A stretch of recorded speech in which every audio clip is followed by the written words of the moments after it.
台股今日开盘有关是起起落落，受到拜三美股买盘落，加上辉达等等的 AI 股票嘛一直在落，所以讲咱台股早盘就落超过400点，落尾是收伫咧20870点。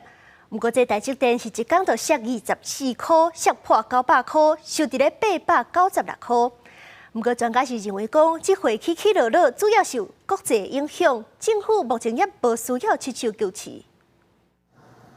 关心大起2天的台股尾行倒并，煞伫初八开盘破功。观察台股，毋若开盘走低，早盘甚至大落超过400点，搁再互投资人的心情洗三温暖。短线抄底的资金，如果它是这种专门只是抢反弹的，那当股市弹很多之后，他们就会想要下车，它可能不见得是中长期的投资。专家分析，受到拜三美国股市受压，就连辉达加美超微这的 AI 概念股，嘛是同款抬价落价，连带拖退台股的表现，造成部分当日冲的投资人有违约交割的情况，也可能造成底线的紧张。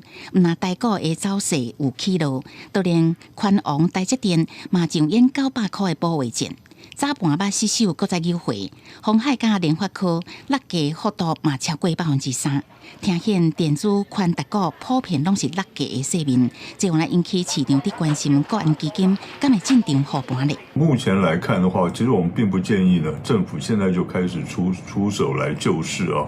那最主要原因是因为这一次的这个回档呢，主要还是由于这个国际性的因素所导致的。那所以在现在去进场护盘的话，反而会让一般的投资人呢会失去警戒心。专家认为，台股什么时阵会回升，不妨观察大盘的波动率，是不是有明显回落到30%以下，也有记录回稳这现象。